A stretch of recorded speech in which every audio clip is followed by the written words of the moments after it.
Democratic Congressman now, Subramanyam from Virginia. Welcome back, Congressman, to hear your side of this, which we heard some from Senator Schumer. But to be serious, how do we get to the next step in all of this? Is there anything Democrats give? Is it, like I said, November 1st, a big date? I mean, how do you actually see this from a practical perspective playing out?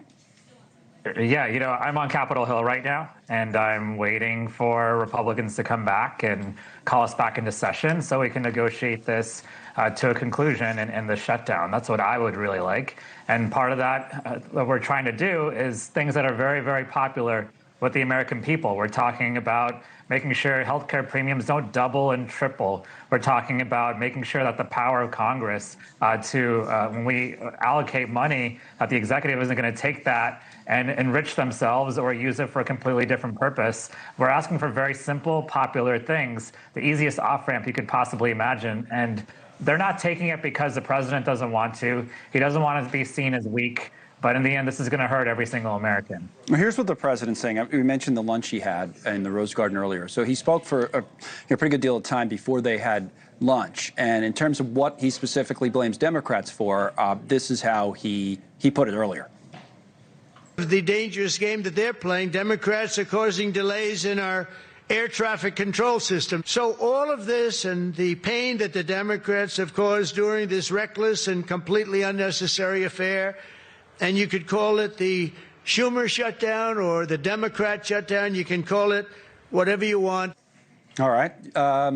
What about that? What about the air traffic control? That was a big issue last time. It kind of prompted people to come back, come to the table, and end the thing.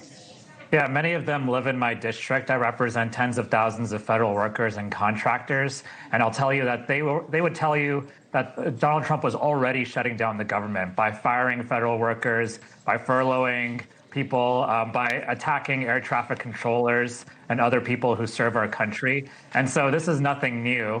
The only thing new now is that they can't pass budgets when they're in the majority. When Democrats were in charge, we passed budgets. But when Republicans are in charge, they seem to, especially Trump when he's in the White House, they seem to have these prolonged shutdowns. Again, I think this is mostly about Trump wanting to feel strong and not be seen as weak, even though I'm seeing Republicans put out press releases in support of ACA tax credits and some of the things that we're asking for. Even Marjorie Taylor Greene is saying we need to fund healthcare and can't double or triple premiums. And so, again, what we're asking for is very popular with the American people.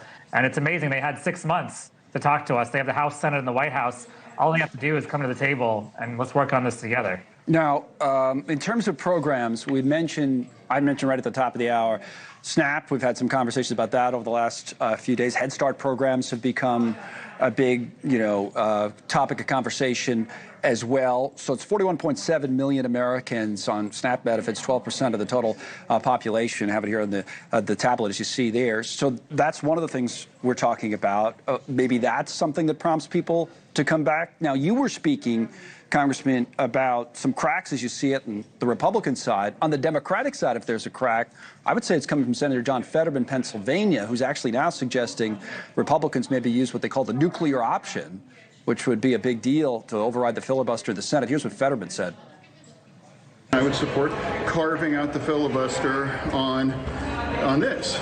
And the Democrats, we can't freak out about it because we ran on that, and I did in 2022. I'm going to be an independent voice as a Democrat, and I'm much concerned about the people in my state in Pennsylvania where SNAP has now been suspended. So he brings up the same thing there with those benefits, but a totally different approach there. What would you say? I know it's the other side of the Capitol, but what would you say? That would be a big deal in this case, I think.